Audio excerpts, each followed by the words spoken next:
Supporters of the ousted Egyptian president are keeping up with their fight.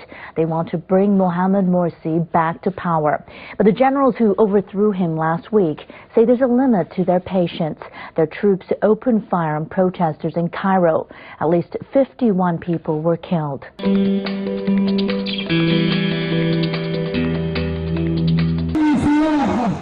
After Monday's bloody clashes in which at least 51 people died, Egypt's interim president has set a timetable for elections and called for calm.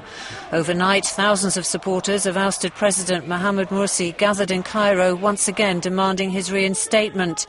The Muslim Brotherhood has accused the army of carrying out a massacre and have planned more protests for today. Egypt's interim president has proposed a timetable towards fresh elections early next year, by February 2014. Before that, there will also be a referendum on changes to the constitution.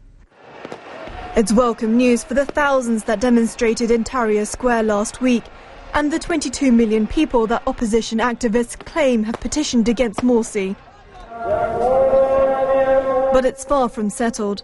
The Muslim Brotherhood are calling more people to take to the streets today to keep their protests going, to reinstall their government.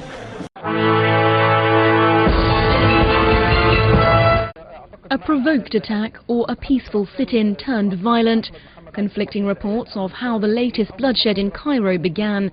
Egyptian state television showed pro-Morsi protesters throwing Molotov cocktails and injuring police and soldiers. This is the version the military is upholding too, saying it was the protesters who started it. The initiative came from the demonstrators, who targeted the armed forces, who provoked the armed forces. Egyptian law and international law allows members of the armed forces to defend themselves. The army claim an armed terrorist group tried to storm the Republican Guard headquarters, where ousted President Mohamed Morsi is believed to be held.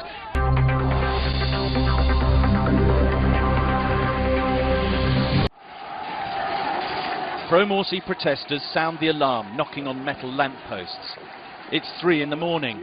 A force of Interior Ministry and Army formed up on the outer edge of the sit-in at the Republican Guard Officers Club. Eyewitnesses said they heard an order shouted. Then this.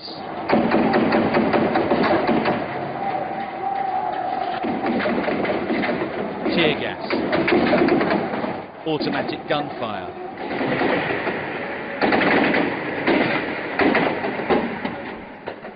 The military apply overwhelming force.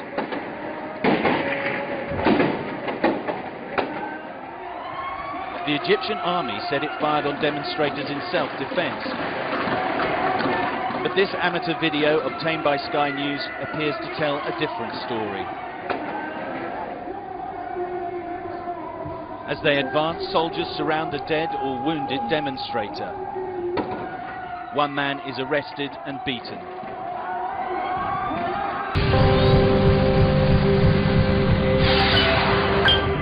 Late tonight, Egypt's president announced parliamentary elections and presidential elections would be held in 7 months in an attempt to try and cool things down, with the hopes that getting Egypt an elected government will just do that. Well, now to whether the US considers what happened in Egypt was a coup. If so, billions of dollars in aid could be shut off as a matter of law. A State Department spokesman was grilled about that on Monday. Listen. There are a number of factors that are being closely looked at. I know we'll continue to talk about this in the days ahead, but I'm not going to get ahead of where we are in the process. Through an interagency process, Arshad, that of course takes a lot of factors into play here, and I just don't want to get ahead of that process and that determination. There is a broad legal definition that is applicable in many cases, right, Matt? But we're also looking at what happened here on the ground. There are millions of people on the ground who do not think it was a coup. We factor lots of factors in. We're in the analysis process right now, and I'm not going to get ahead of where that may or may not go.